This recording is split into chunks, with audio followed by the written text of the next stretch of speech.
అమరావతి రాజధాని వరద నివారణకు మరో ఎత్తిపోతల పథకానికి సిద్ధమైంది కూటమి సర్కార్. ప్రకాశం బ్యారేజీలోకి వరద నీటిని ఎత్తిపోసేలా ఉండవల్లి వద్ద నిర్మాణానికి టెండర్లను ఆహ్వానించింది. 2018లో ఎత్తిపోతలను నిర్మించిన మరో నిర్మాణం చేపట్టడానికి సిద్ధమైంది చంద్రబాబు సర్కార్.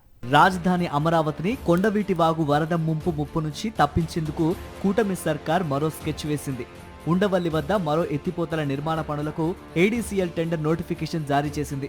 ఉండవల్లి వద్ద కొండవీటి వాగు నుంచి రోజుకు 8,400 క్యూసెక్కులను ప్రకాశం బ్యారేజీలోకి ఎత్తిపోసే ఈ పనులకు 423,64,00,000ని కాంట్రాక్ట్ విలువగా నిర్ణయించింది. జీఎస్టీ, న్యాక్, సీనరేజీ వంటి పన్నుల రూపంలో 79,42,00,000లను రీయింబర్స్ చేస్తామని పేర్కొంది. టెండర్లలో బిడ్లు దాఖలు చేసేందుకు తుది గడువు డిసెంబర్ 9 కాగా అదే రోజున సాంకేతిక బిడ్ తెరుస్తారు.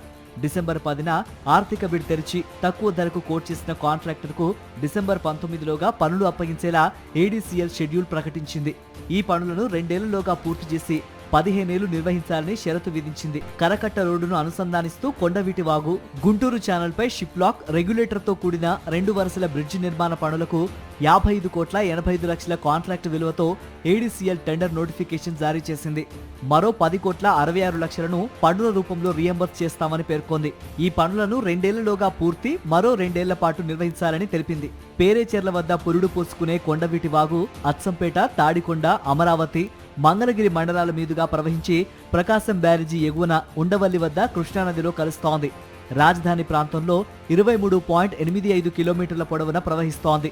కొండవీటి వాగు కృష్ణానదికి ఒకేసారి వరద వచ్చినప్పుడు కృష్ణా వరద కొండవీటి వాగులోకి ఎగదన్ని రాజధాని ముంపునకు దారితీస్తోంది. కొండవీటి వాగు వరద ముప్పును తప్పించడానికి చర్యలు చేపట్టాలని రాష్ట్ర ప్రభుత్వానికి ప్రపంచ బ్యాంక్, ఏడీబీ నిర్దేశించాయి. ఈ నేపథ్యంలో కొండవీటి వాగు వరద ముప్పు నుంచి రాజధానిని తప్పించేందుకు రోజుకు 5,250 క్యూసెక్లను ప్రకాశం బ్యారేజీలోకి ఎత్తిపోసేలా ఉండవల్లి వద్ద 2018లో 260,48,00,000తో ప్రభుత్వం ఎత్తిపోతలను నిర్మించింది. అప్పట్లోనే కొండవీటి వాగు వరద జలాలు 4,000 క్యూసెక్కులను కృష్ణా డెల్టా పశ్చిమ కాలువలోకి మళ్లించే పనులను పూర్తి చేసింది.